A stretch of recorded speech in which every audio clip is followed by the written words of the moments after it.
연일 수고가 많습니다. 대통령과 새누리당이 처음에는 국정원 여직원의 댓글 몇 개 가지고 그러느냐라고 했는데, 그러다가 댓글이 수백 개, 수천 개가 되고 마침내는 트윗글 5만 6천 개가 드러나서 국민에게 충격을 줬습니다. 그런데 이제는 최소한 120만 개 이상의 트윗글이 여론 조작에 작용했다는 사실이 국민을 경악해 만들고 있습니다. 그런데 이것도 빙산의 일각이라고 합니다. 그 끝이 어디인지 우리는 아직 알 수 없습니다. 이제는 박근혜 대통령께서도 내가 댓글 때문에 대통령에 당선됐다고 생각하느냐라고 묻기에도 망설여지실 것이라고 생각합니다. 이번 검찰의 공소장 변경 신청 과정에서도 법무부와 검찰 지휘부의 수사 방해가 심각했다고 합니다. 오죽하면 특별수사팀 검사들이 집단 사표를 운운하면서 지도부에게 배수진을 쳤겠습니까? 특별수사팀의 젊고 용기 있는 검사들이 직을 걸고 압력에 이겨내지 못했다면 국민 여론을 조작한 트윗글 최소한 120만 개 이상의 트윗글이 아무도 모르게 파묻혀 버렸을 것입니다. 그래서 특검만이 정답입니다. 그래서 황교안 법무장관은 마땅히 해임돼야 합니다. 더군다나 이런 상황에서 황 장관이 검사징계위원회의 위원장으로서 진실을 밝히기 위해 노력했던 특별수사팀장과 부팀장을 징계하겠다고 합니다. 망신창이가 돼버린 검찰의 현주소를 극명하게 선진적으로 보여주고 있는 장면입니다. 또 국군사이버사령부가 국정원의 지휘, 통제 하에 지난 대선에 불법 개입했다는 사실이 드러나고 있습니다. 전직 사이버사령부의 간부들의 증언에 의하면 국정원이 지침을 내리면 국군사이버사령부 530 심리전단이 그 지침에 따라 활동했고 그 결과를 특수정보 보고서로 작성해서 국방장관과 청와대에 보고했다는 것입니다. 이미 국방장관 자신이 수사의 대상인데 국방장관의 지휘를 받고 있는 국방부 조사본부의 조사 결과를 어떤 국민이 믿을 수 있겠습니까? 그래서 특검만이 대답입니다.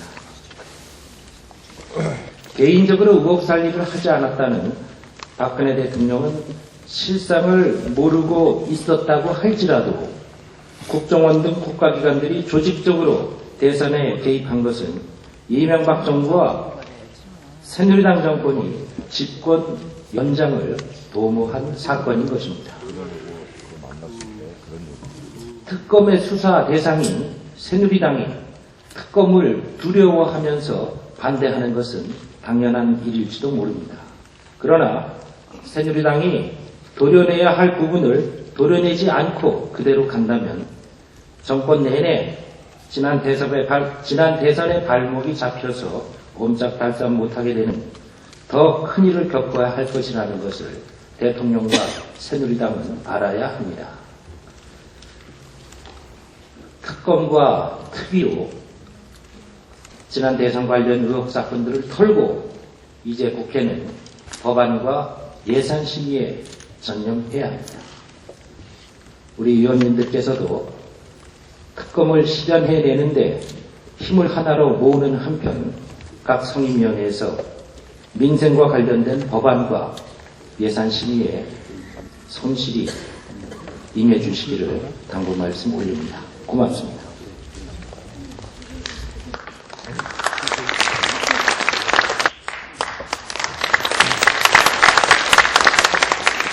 예, 먼저 어제 긴급한 소집이었는데도 불구하고 우리 광화문 의총에 함께 너무나 많이 해주셔서 진실로 감사드리고 민주당의 단합된 의지를 제대로 보여줄 수 있게 참여해 주신 의원님께 감사드립니다. 지금 국정원 120만 건의 트윗글이 밝혀지면서 국민적 공분이 커지고 있습니다. 트위터를 도배질했고 인터넷을 도배질했던 것이 국정원에서 창작되고 국정원의 공작으로 그렇게 되었다는 진상이 차근차근 하나둘씩 밝혀지고 있습니다. 그런데도 박근혜 대통령은 계속해서 불통으로 일을 키우고 있습니다. 박근혜 대통령께서 제발 이 사태를 만만하게 가볍게 보지 말기를 다시 한번 경고합니다. 불통이 길어지면 불행이 되는 것입니다. 하루라도 빨리 진솔한 사과와 특검 수용을 해서 국정을 수습하고 미래로 가는 출구 전략을 찾아야 할 것입니다. 문영표 후보자 임명도 강행해서는 안 됩니다. 이미 참여연대는 법인카드 사적 유용으로 국민권익위에 신고했고 감사원 감사 청구도 했습니다. 민주당도 곧 문 후보자를 고발할 예정입니다. 문 후보자의 검증은 청문회로 끝난 게 아니라 지금도 진행 중입니다. 법인카드 불법 사용은 국민들이 용납하기 어려운 사안입니다. 게다가 본인이 법인카드를 사적으로 불법적으로 사용한 것이 드러난다면 스스로 사퇴하겠다고 온 국민 앞에서 만천하 앞에서 밝힌 것입니다. 따라서 문 후보자는 스스로 사퇴하는 것이 박근혜 대통령을 도와주는 길이요. 박근혜 대통령은 스스로의 검증에 문제를 자인하고 문 후보자를 사퇴시키는 것이 국민의 요구를 수용하는 것입니다. 고비로 막을 것을 가해로 막는 어리석은 짓을 하지 말기를 다시 한번 박근혜 대통령과 청와대 측에 경고합니다. 그리고 새누리당도 더 이상 청와대의 눈치만 볼 것이 아니라 제1당답게 책임있는 집권당답게 특검을 수용하고 황교안 법무장관 해임안을 처리해야 할 것입니다. 오늘 여러 가지 변수가 있을 수도 있을지 모르겠습니다. 의원님 여러분들께서 한 분도 빠짐없이 오늘 회의가 종료되는 시점까지 자리를 지켜주실 것을 부탁드리겠습니다. 감사합니다.